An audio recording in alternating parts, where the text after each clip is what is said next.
আসসালামু আলাইকুম ওয়া রাহমাতুল্লাহি ওয়া বারাকাতুহু। ঠিক আছে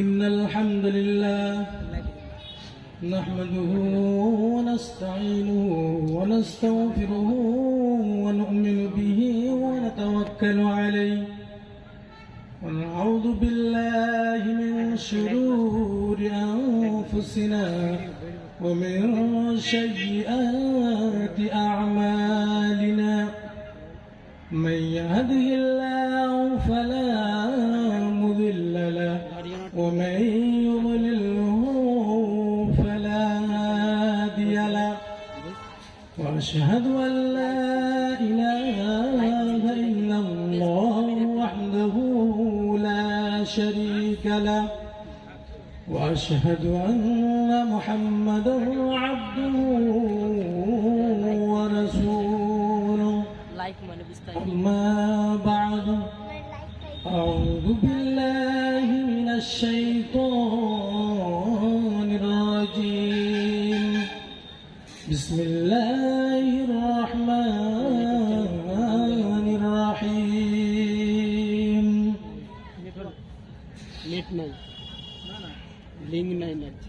الذين يستمعون القول ويتبعون أحسنه أولئك الذين هداهم الله وأولئك هم أولو الألباب. وقال الله تبارك وتعالى قالوا سمعنا وأطعنا غفرانك ربنا وإليك المصير.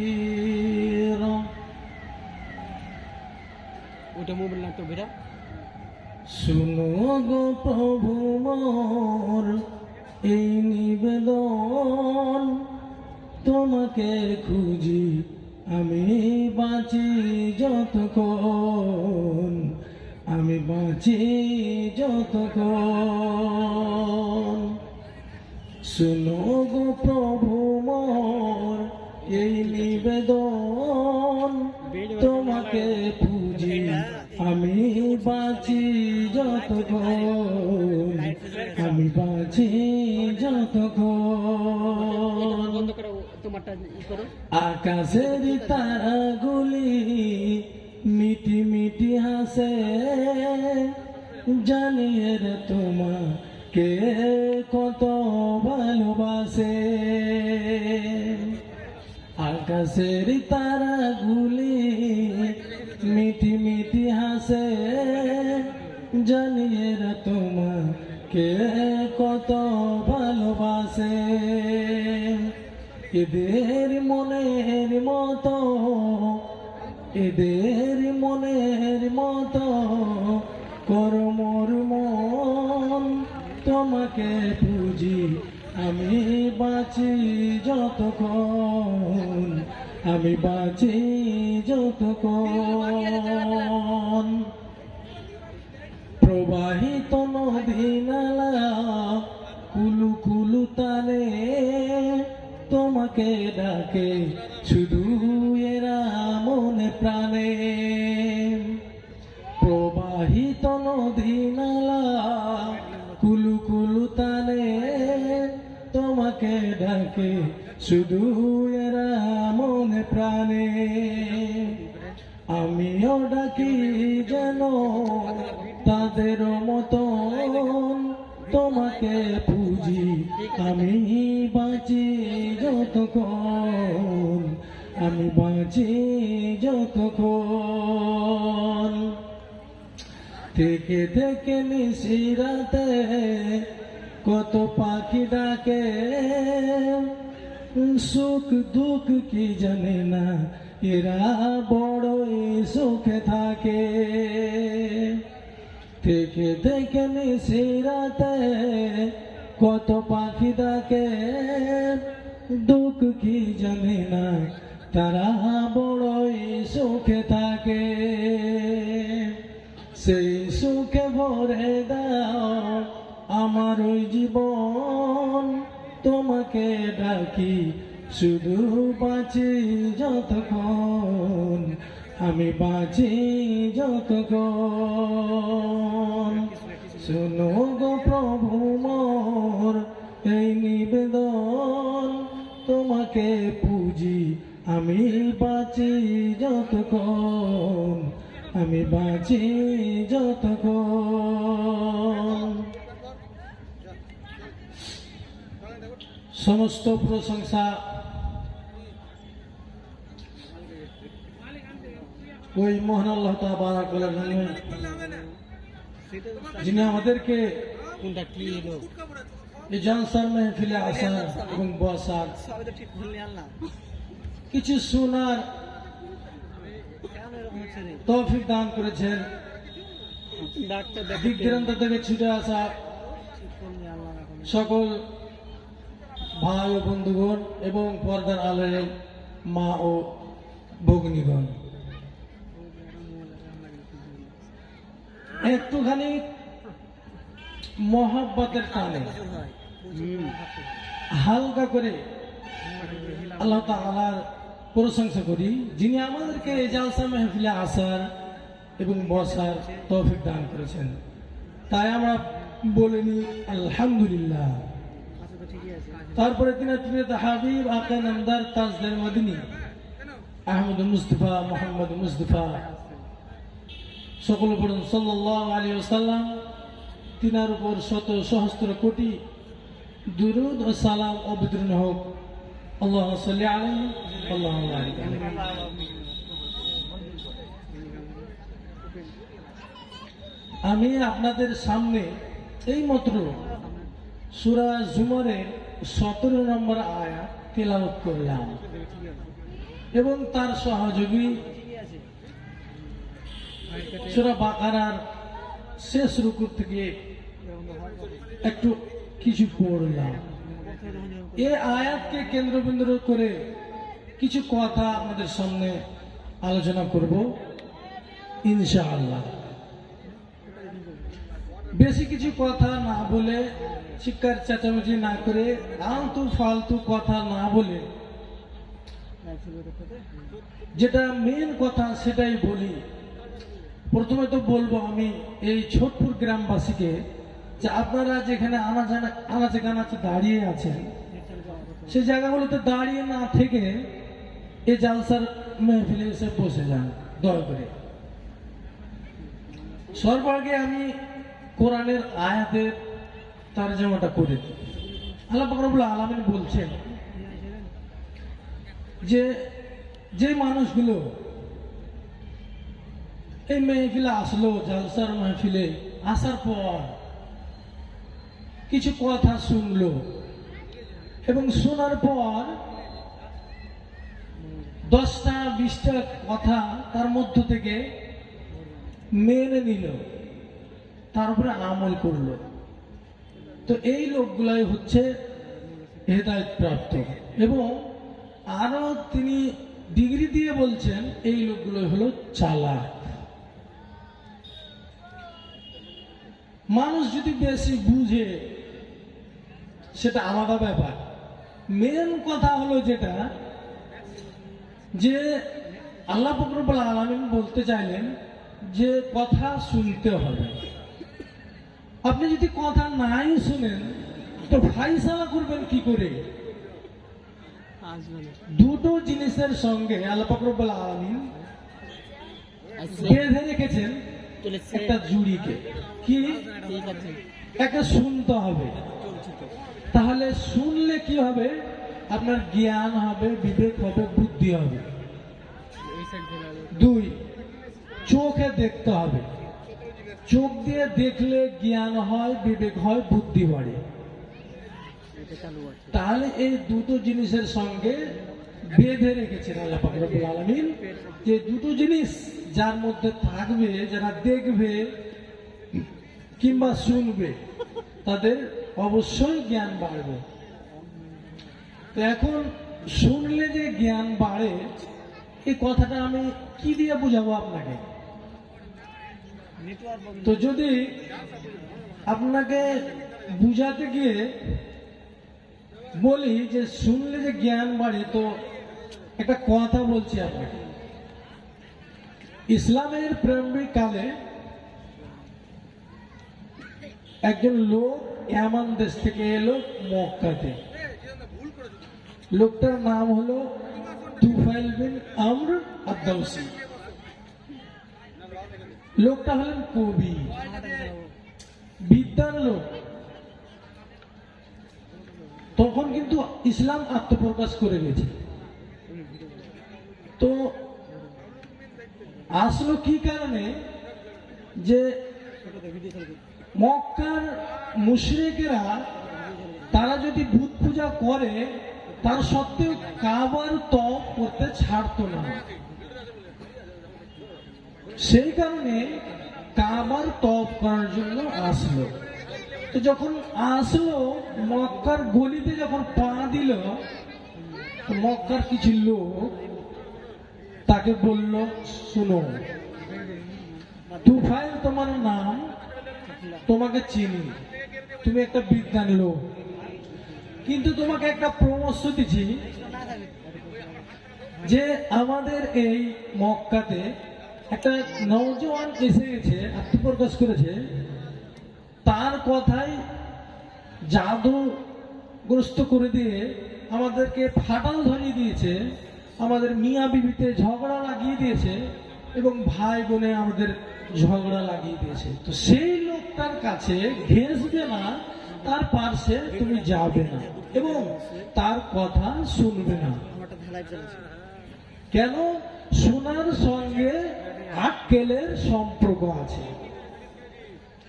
তো তুফাইল বলল, ঠিক আছে, লোকটার কথা শুনলে যদি আমার অসুবিধা হয় তো তার ব্যবস্থা আমি করে নিচ্ছি।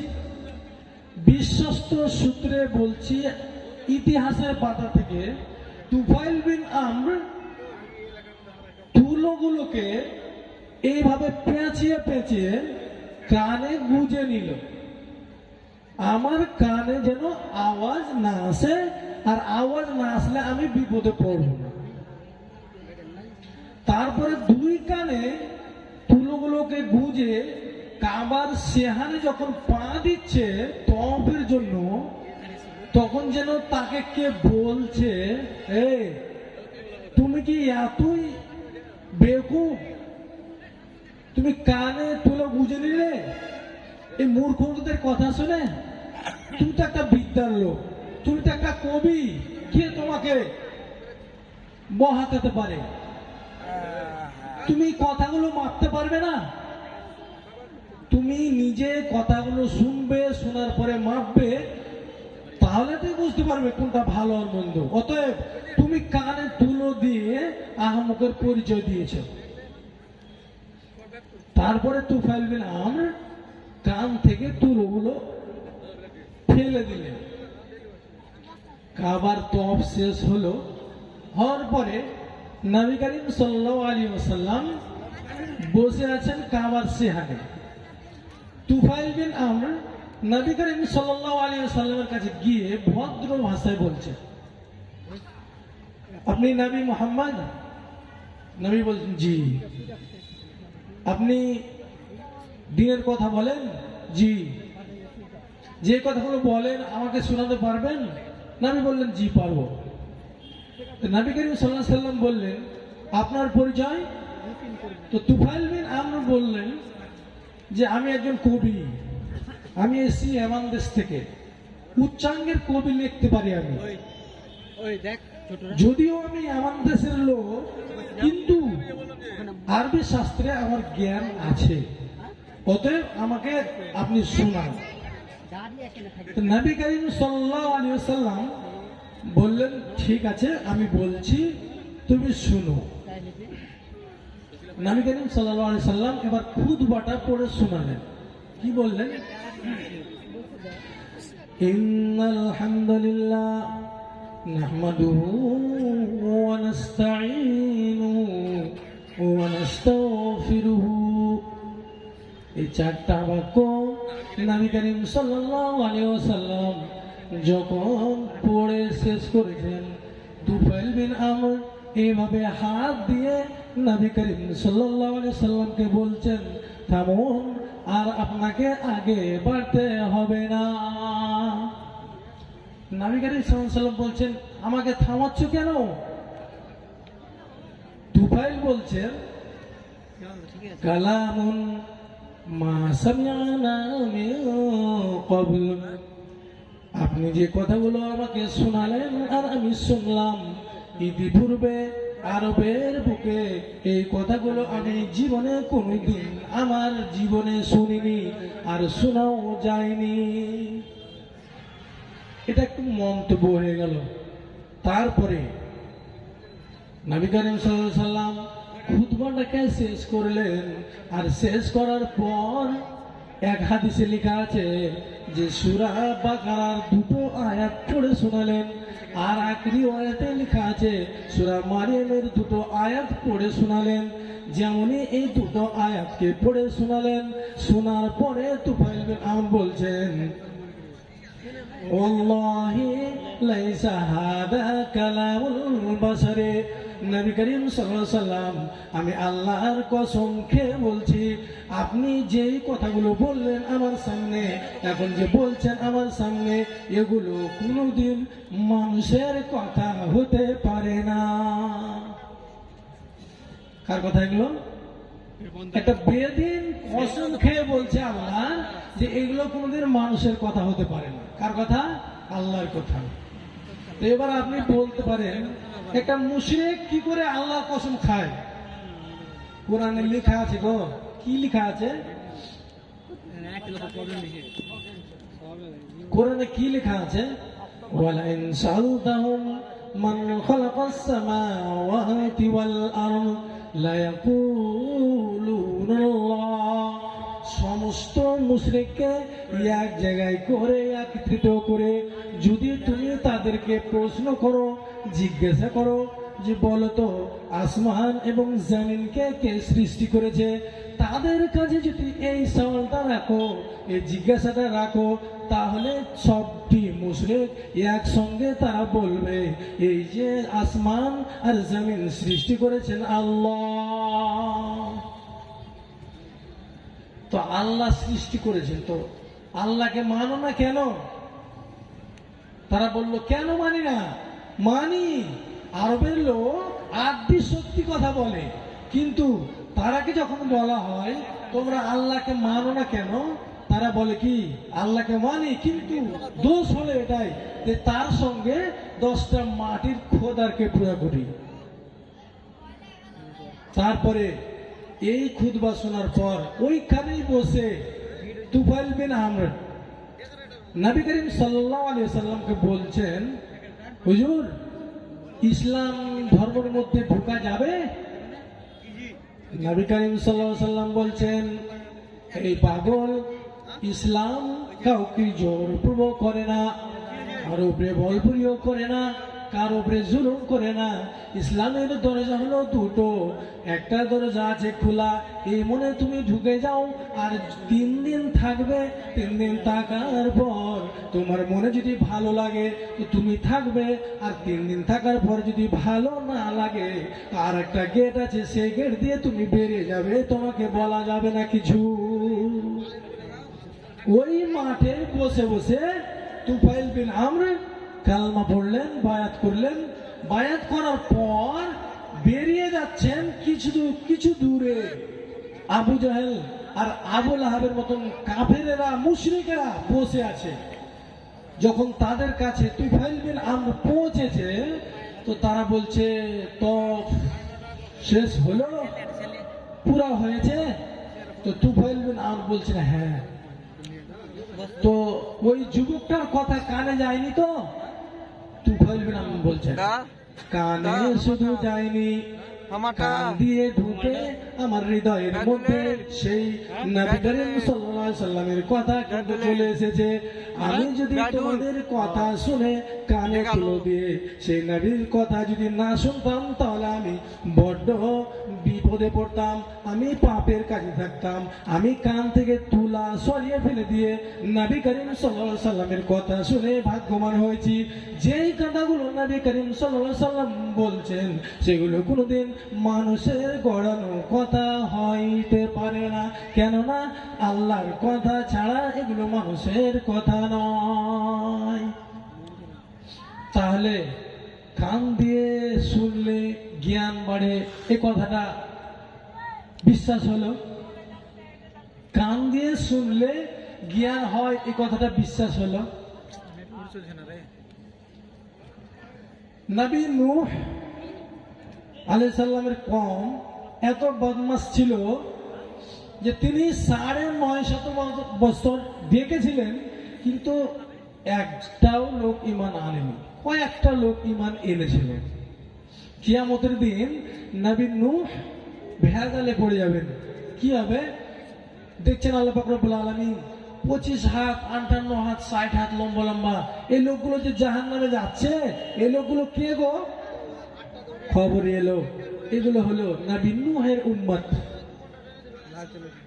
আল্লাহ পাক রব্বুল আলামিন ইদাউ ইলা কাইমি নূহ, হযরত নূহ আলাইহিস সালামকে ডাকানো হবে কিয়ামতের ময়দানে, আর বলা হবে যখন লক্ষ লক্ষ লোক ওখানে থাকবে, লক্ষ লক্ষ লোকের সামনে হযরত নূহ আলাইহিস সালামকে বলা হবে হাল বাল্লাগতা রিসালাতি, তোমাকে যে কাজের জন্য পৃথিবীর বুকে ন্যস্ত করা হয়েছিল বলতো সেই কাজটা তুমি করেছিলে কিনা?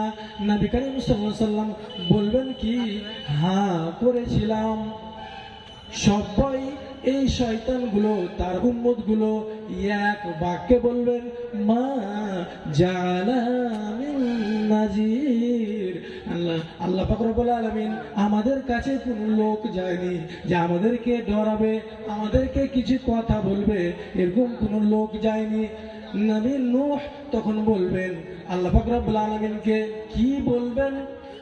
নবী নূহ বলছেন কুল্লামা দাউতুহুম লিতাগফির লাহুম জাআলু আসাবিআহুম ফি আযানিহিম, আল্লাহ পাক রব্বুল আলামিন আমি আপনাকে বলছিলাম কি কাদের কথা? এই উম্মতদের কথা, যাতে আপনি তাদেরকে মাফ করে দেন। কিন্তু যখন আমি তাদেরকে ডাকছিলাম তারা কি করেছিল? এই যে শাহাদাতের দুটো আঙ্গুল ছিল সে আঙ্গুল দুটোকে কানে ভরে নিত, আর কি করতো কিছু কিছু লোক আছে তারা কানে কাপড় দিয়ে পেঁচিয়ে দিত যেন আমার কথাগুলো তাদের কানে না যায়। আল্লাহ পাক রব্বুল আলামিন বলবেন তুমি কতদিন ডেকেছিলে?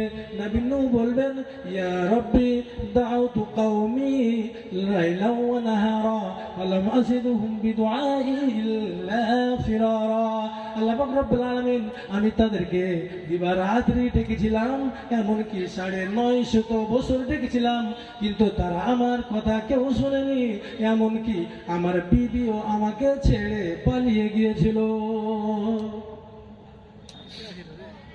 এবার একটা কথা বলি, আমরা প্রত্যেক জুমা শুনি ৮ দিন পরে, জালসাও শুনছি অনেক, কিন্তু আমরা কি সাবধান অবলম্বন করেছি? আমরা কি হেদায়েত হতে পেরেছি?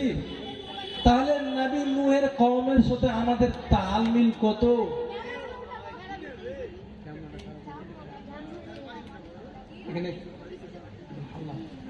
নবী নূহের কওমের সঙ্গে এখানে তালমিল কত আমাদের? তাহলে শোনার সঙ্গে আক্কেলের জ্ঞান আছে, আক্কেলের কানেকশন আছে। এবার আল্লাহ পাক রব্বুল আলামিন কত কত জায়গায় বলছেন আরে বাবা দেখ না রে বাবা দেখ না, চোখে দেখলে কি হয়? আল্লাহ পাক রব্বুল আলামিন এই দেখ না রে বাবা দেখ না কথাটা ফানজুর, তার মানে দেখ না দেখো না, এই কথাটা টোটাল আল কোরআনে ৯ বার এসেছে। কি বলেছেন আল্লাহ রাব্বুল আলামিন? ফানজুর কাইফা কানা আকিবাতুল মুকাজ্জিবিন, যে লোকগুলো আমাকে মিথ্যা মনে করেছিল সেই লোকগুলোকে আমি কি করেছি এবং কি আযাব দিয়েছি একবার চোখ খুলে দেখো না।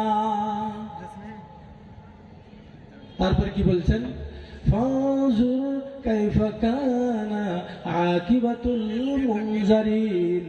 আমি যে লোকগুলোকে বলেছিলাম, যে লোকগুলোকে বলা হয়েছিল যে তোমরা যদি এই কাজগুলো করো তাহলে কিয়ামতের দিন তোমাদের আযাব হবে, তোমরা অতএব এই কাজগুলো করিও না, কিন্তু তারা বুড়ো আঙ্গুল দেখিয়েছিল। সেই লোকগুলোকে আমি কি আযাব দিয়েছি তোমরা একবার চোখ খুলে দেখো না, চোখ দিয়ে দেখলে তোমাদের আঁকেলের তালা খুলে যাবে। আর কি বলেছেন, আরেক জায়গায় আল্লাহ পাক বলেছেন, কুল সিরু ফিল আরজি ফানজুর কাইফা কানা আকিবাতুল মুকাজ্জিবিন। ওরে টাকাওয়ালারা, ওরে পয়সাওয়ালারা, তোমরা শুনো, তোমরা যখন কোথাও ঘুরতে যাবে, বড় বড় জায়গা, কোনো পার্ক দেখতে যাবে, তো তোমরাকে বলি, আল্লাহ পাক রব্বুল আলামিন নিজে বলছেন, আমি তোমাদের বলি তোমরা এমন জায়গা যাবে যেখানে বড় বড় নিদর্শনের ব্যাপার আছে, আমার নিদর্শনগুলো দেখতে পাবে আর আমার ছাটাগুলো দেখতে পাবে, যে ছাটাগুলো দেখে তোমার জ্ঞানের তালা খুলবে, আকেলের তালা খুলবে, এমন জায়গাতে তোমরা ঘুরতে যাও। এখন আমরা বলবো আমাদের ইন্ডিয়ার মধ্যে তো সেরকম কোনো জায়গাই নেই দেখার মতো, কিছুই জায়গা নেই। তাহলে আমি বলি যদি টাকা থাকে তো যান সৌদি আরবে, যাওয়ার পরে কি দেখবেন, দেখার মতো অনেক জায়গা।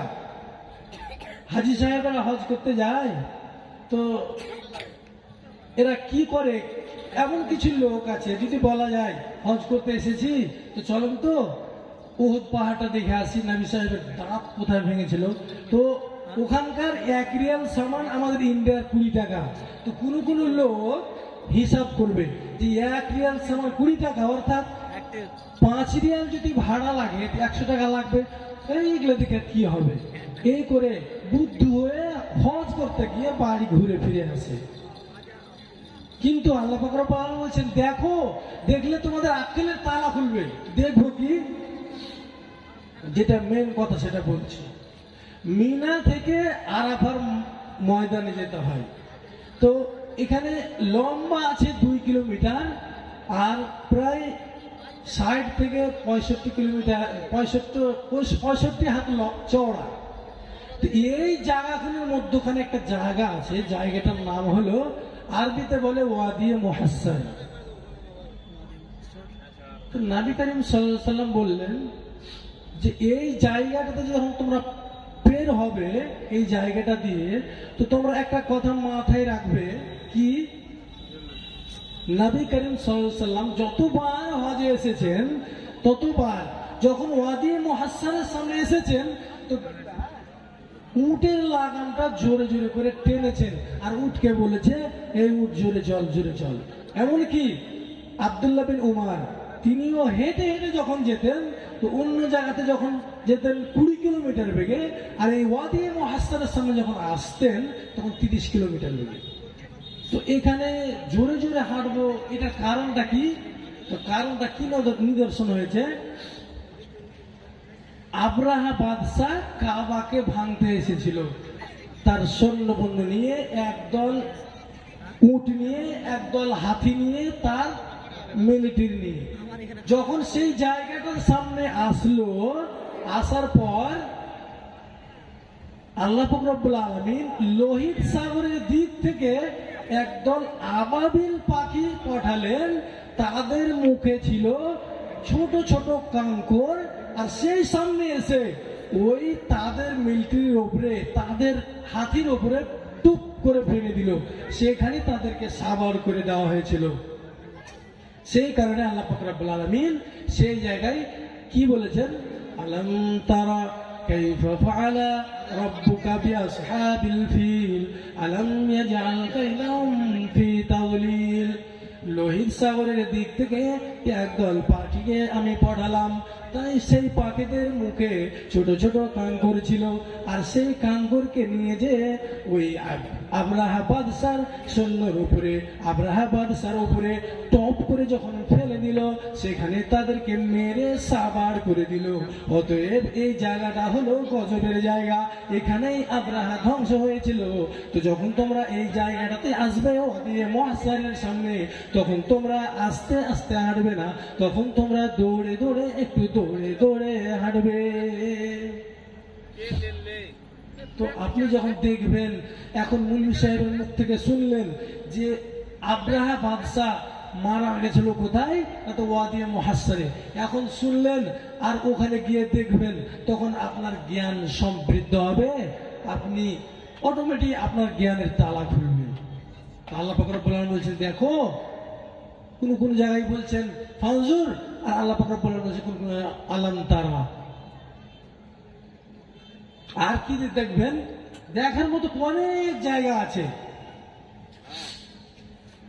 মক্কা থেকে দক্ষিণ দিকে একটা জায়গা আছে, জায়গাটার নাম হলো, শহরটার নাম হলো জিজান।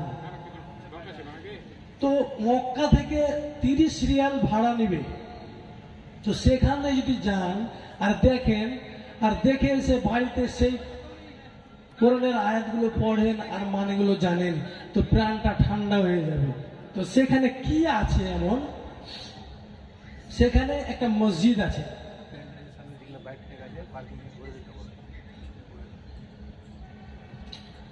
প্যান্ডেলের সামনে বাইক টাইক গাড়ি সব যেগুলো রাখা আছে, আপনারাকে বলানো যাইতেছে যে আপনারা জায়গা করা আছে সেখানে ভরে দেন, নিজে সামনে থেকে হটিয়ে দেন, পার্কিং এ রাখেন, পার্কিং এ। তো জিজান, আমি মক্কা থেকে দক্ষিণ দিকে গেলাম, জিজান পর্বত পেলাম। তো সেখানে কি আছে, তো পর্বতে একটা মসজিদ আছে। তো মসজিদটাতে সূরা কাহাফের প্রথম 1 থেকে 2-3 রুকুর আয়াতগুলো খোদাই করে এই দেওয়ালে আর সেই দেওয়ালে লেখা আছে। তো সেখানে এগুলো লোকের কথা বলা হয়েছে। কি কথা, আমি একটা পড়ে শোনাচ্ছি।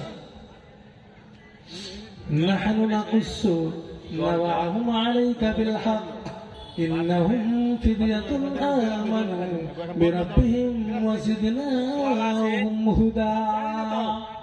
সেখানে কি লেখা আছে, 7 জন যুবকের কথা লেখা আছে, যে লোকগুলো ইয়ামান দেশের রাজার জ্বালা না সইতে পেরে তারা নিজের ইমানকে বাঁচার দায় নিয়ে পালিয়ে চলে আসছিল।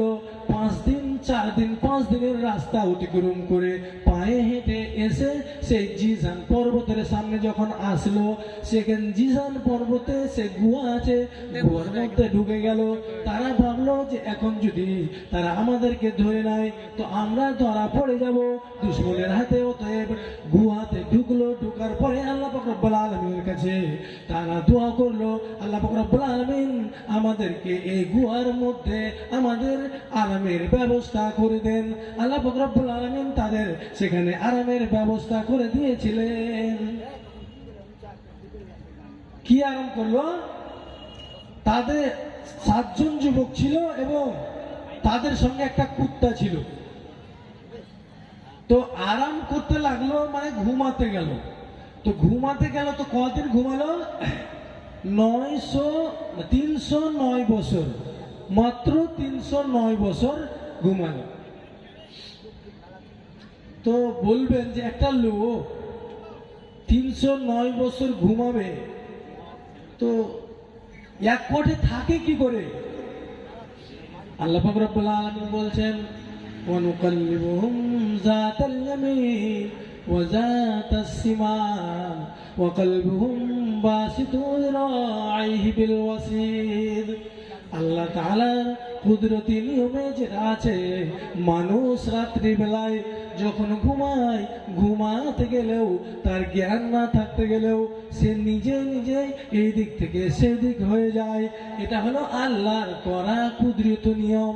কিন্তু আল্লাহ পাক রব্বুল আলামিন কি বলছেন, যে আমি আমার বান্দারাকে, ওই 7 জন যুবককে সকালে 3 বার, 2 বার করে, আর রাত্রে 3 বার করে কিংবা 2 বার করে আমি নিজে এই দিক করে দিই আর সেই দিক করে দিই, তাদের যেন কট না লেগে যায়। তাহলে আপনি মুলবি সাহেবের মুখে শুনলেন, আর সেখানে গিয়ে দেখলেন যে হ্যাঁ এই সেই লোকগুলো, সেখানে 7 জন যুবকের ইমানের কথাও আছে, আলোচনা, অনেক আলোচনা আছে। তো দেখলেন যখন, অবশ্যই চোখে দেখলে আপনার আকেলের তালা খুলবে। এতগুলো কথা বললে আপনাদের মনে ধরছে না, বিশ্বাস হচ্ছে না, তো আপনাদেরকে বলে কি বুঝাবো, কি দিয়ে বুঝাবো? এগুলো দিয়ে বুঝিয়ে কি আপনাদের মনে লাগছে না নাকি? বদরের যুদ্ধে 70 জন বন্দী ধরা পড়ল। নবী করিম সাল্লাল্লাহু আলাইহি ওয়াসাল্লাম তাদেরকে নিয়ে যে মসজিদে নববীতে উল্টা মনে বেঁধে রেখে দিলেন খামচাতে। তার পরের দিন অ্যানাউন্স করে দিলেন যে যাদের যাদের বন্দী এখানে রয়েছে আপনারা টাকা দিয়ে ছুটিয়ে নিয়ে যান। 5 দিন পর একজন লোক এলো, লোকটার নাম হলো জুবাইর বিন মুতাইম। নিজের ভাতিজা এবং চাচাকে ছুটাতে। তো এমন টাইমে আসলো, তো আসরের ঢিলা, আর কিছুক্ষণ পরে মাগরিবের আজান হবে। তো লোকটা আসার পরে সাহাবা দাঁড়িয়ে আছে, সাহাবারা তিনারা বলছেন যে আমি আপনাদের নবী করিম সাল্লাল্লাহু আলাইহি ওয়াসাল্লামের সঙ্গে দেখা করতে চাই, আমার বন্দীকে ছুটাতে এসেছি টাকা দিয়ে।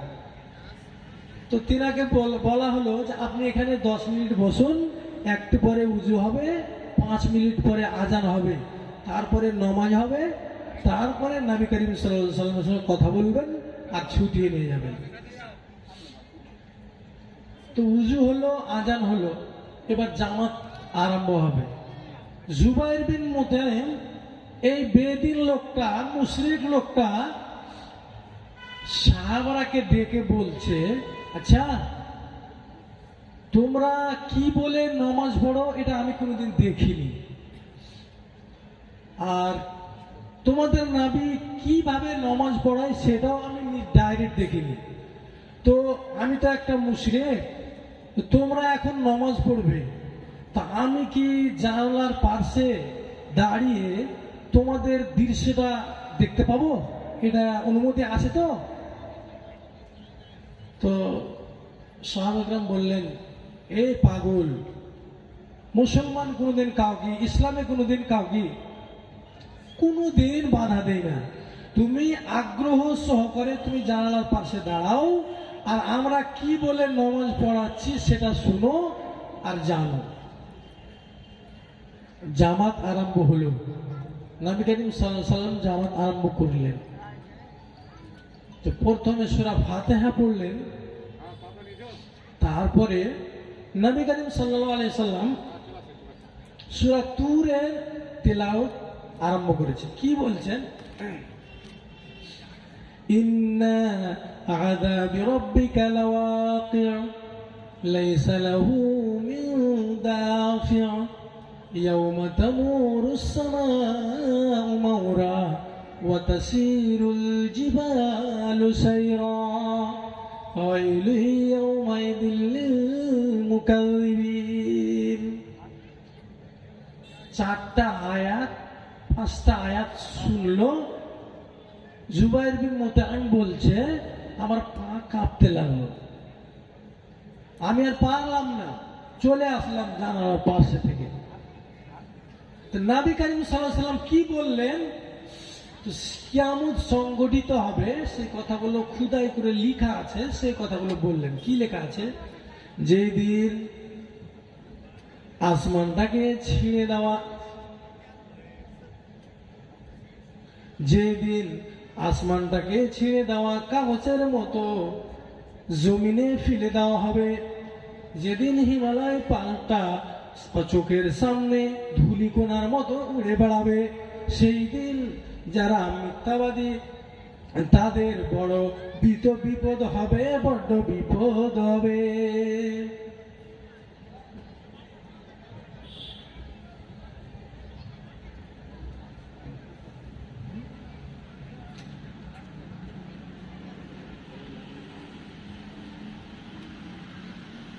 তো এই কথাটি শুনলেন কে? শুনলেন জুবাইর বিন মুতাইম।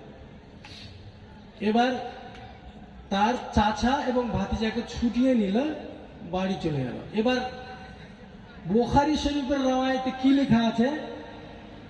ومن ذلك اليوم رق قلبي للإسلام। সেই দিন নবী করিম সাল্লাল্লাহু আলাইহি ওয়াসাল্লামের মুখ থেকে জানালার পাশে দাঁড়িয়ে আমি কয়েকটা আয়াত শুনেছিলাম। আয়াত শোনার পর থেকে আমার দিলটা এত নরম হয়েছে, আমার কান দিয়ে শুনেছি বটে, আমার কান দিয়ে ঢুকে আমার হৃদয় পর্যন্ত চলে গিয়েছে। আমার হৃদয়টা এত ছটফট করছে, যতক্ষণ পর্যন্ত আমি কালমা না পড়বো শান্তি পাবো না। এই লোকটা জুবাইর বিন মুতাইম লোকটা কয়েকদিন পরে এসে ঈমান গ্রহণ করলো। কান দিয়ে শুনলে আক্কেলের তালা খুলে জ্ঞান হয়, বিবেক হয়, বুদ্ধি হয়। এটা যদি কেউ এড়িয়ে চলে তো এটা ভুল হবে, এটা ভুল হবে।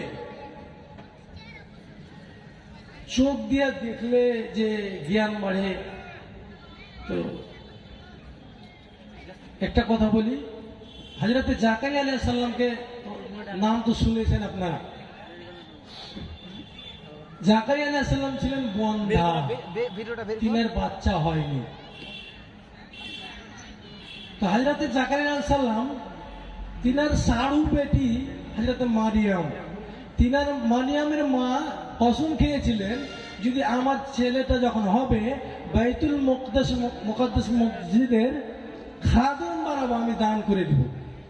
তো তিনি কসম খেয়েছিলেন, কিন্তু ছেলে না হয়ে মেয়ে হয়ে গেছে। তো মেয়ে মেয়েকে দিয়ে দিলেন। এবার মেয়ের লালন পালন করবে কে? তর্ক বিতর্কের মধ্যে পড়লো দায়িত্ব হযরত জাকারিয়া আলাইহিস সালাম, মানে খালুর। জাকারিয়া আলাইহিস সালাম ছেলে পিলে নাই, নিজে পালবে, পুষবে, বড় করবে, থাকবে। এবার হযরত মারিয়ামকে নিয়ে যে বাইতুল মুকদ্দাস মসজিদের উপরে একটা জায়গা আছে, সেটাকে বলে মিহরাব, সেখানে রেখে দেওয়া হলো। এবার তার তদবাতরা চালু হলো। দিনে খাবার লাগলে দেয়, সকালে খাবার যায় যখন লাগে তখন দেয়, দুপুরে যখন লাগে দেয়। সবই ঠিক চলছিল, সবই ঠিক চলছিল আল্লাহ পাক রব্বুল আলামিনের ইশারায়। কিন্তু এমন একটা ঘটনা ঘটে গেল, একটা না 2 দিন হযরত জাকারিয়া আলাইহিস সালাম মারিয়ামের কাছে খানা পৌঁছাতে পারেননি, খানা দিতেই পারেননি। 2 দিন পর, 2 দিন পর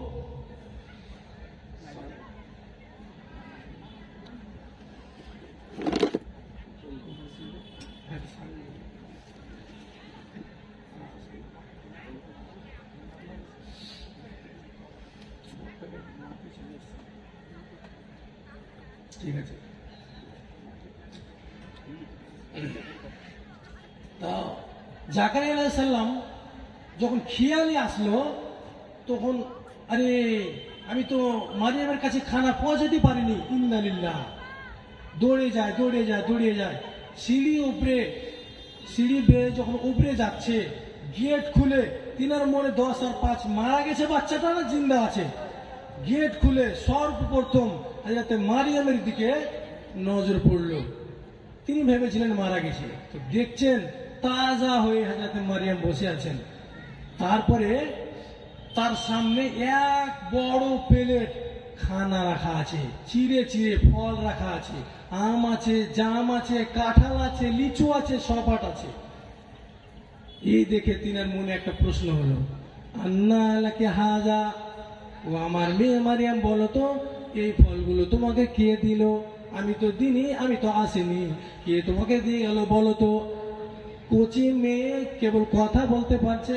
হযরত মারিয়াম বলছেন, হাদা মিন ইনদিল্লাহ, আপনি বলেছেন তো কি হয়েছে খালুজান, আসল রুজি দাতা তো আল্লাহ, আল্লাহ পাক রব্বুল আলামিন দিয়েছেন। ইন্নাল্লাহু ওয়াল্লাহু ইয়ারযুকু মান ইয়াশাউ বিগাইরি হিসাব, আল্লাহ পাক রব্বুল আলামিন আপনার হাত দিয়ে যেটি দেওয়ার সেটি দিয়েছেন, আর আমার অন্যর হাত দিয়ে যেটি খাওয়ার দাওয়ার সেটি আমাকে দিয়েছেন, অতএব আমি এই খানা খেয়ে বেঁচে আছি। তো এখানে দেখলেন কি হযরত জাকারিয়া আলাইহিস সালাম দেখলেন কি? যখন দেখলেন যে প্লেটে এতগুলো খানা অসময়, তারপরে নিচে এসে তার দিমাগে এমন চাক্কা ঘুরলো, ঘুরার পরে আল্লাহর কাছে হাত উঠিয়ে দোয়া করছেন। কি দোয়া করছেন? হুনালিকা দা জাকারিয়া রাব্বা قال ربي هب لي من لدنك ذرية طيبة إنك سميع الدعاء فنادته الملائكة وهو قائم يصلي في المحراب। আমি যে মারিয়াম আলাইহিস সালামকে দেখলাম তার সামনে প্লেটে খানা, আমি আল্লাহ পাক রব্বুল আলামিন বাঞ্জা হয়েছে তো কি, আমার বয়স হয়েছে তো কি, আমার স্ত্রীর মিন্স বন্ধ হয়েছে তো কি, আমি যা দেখলাম যে এই ফলগুলো মালদা টাউনে পাওয়া যায় না, যে ফলগুলো এই এলাকাতে পাওয়া যায় না, যেই ফলগুলো খুঁজলে কোনো জায়গাতে পাওয়া যায় না, তো আল্লাহ যেই ফলের সময় নয় সেই ফল মজুদ আছে। তো তোমার কাছে কোনো সময় লাগে না, তোমার কাছে কোনো বয়স লাগে না, তুমি হলে চাইলেই হয়ে যাবে, চাইলেই হয়ে যাবে। তখন আল্লাহর কাছে হাত উঠিয়ে বলছেন, কি হতেছেন? রব্বি হাবলি মিনাস সালিহিন, আল্লাহ পাক রব্বুল আলামিন তুমি আমাকে আমার এই ইয়ার মধ্যে, আমার পরিবারের মধ্যে বাতি জ্বালার জন্য আমাকে তুমি একটা সন্তান দাও। আল্লাহ তুমি দিলে চাইলে হবে, তুমি আমাকে একটা সন্তান দাও। আল্লাহ পাক রব্বুল আলামিন কোরআনে ঘোষণা দিয়ে বলছেন কি, ফাবাসসারনাহু বিগুলামিন আলিম, তোমাকে বাচ্চা বলে দিব, তোমার কথা আমি কবুল করে নিলাম, কিন্তু ও সাম্মাইতুহু ইয়াহইয়া, তোমার বাচ্চা যে 10 মাস পরে হবে তার নাম হবে ইয়াহইয়া। এখনো বাচ্চা পেটে হয়নি, তার আগে আল্লাহ পাক রব্বুল আলামিন বলছেন তোমার বাচ্চার নাম হবে ইয়াহইয়া। তো চোখে দেখলে, তো এখানে দেখলেন কি জাকারিয়া আলাইহিস সালাম? যদি চোখে না দেখতেন মারিয়ামের সামনেকার প্লেটের খানা, তাহলে তিনি দোয়া করতেন না আল্লাহর কাছে, আর দোয়া না করলে তিনি বাচ্চাও পেতেন না। যা হোক, বলার অনেক কিছু ছিল, কিন্তু সময়ের তো দাম আছে। বক্তা সাহেব এসে বসে আছেন পিছনে, আল্লাহ পাক রব্বুল আলামিন কোনোদিন সময় দিলে আরো বলবেন ইনশাআল্লাহ। এখান থেকে আমি আমার বক্তব্য করলাম। আসসালামু আলাইকুম ওয়া রাহমাতুল্লাহি ওয়া বারাকাতুহু।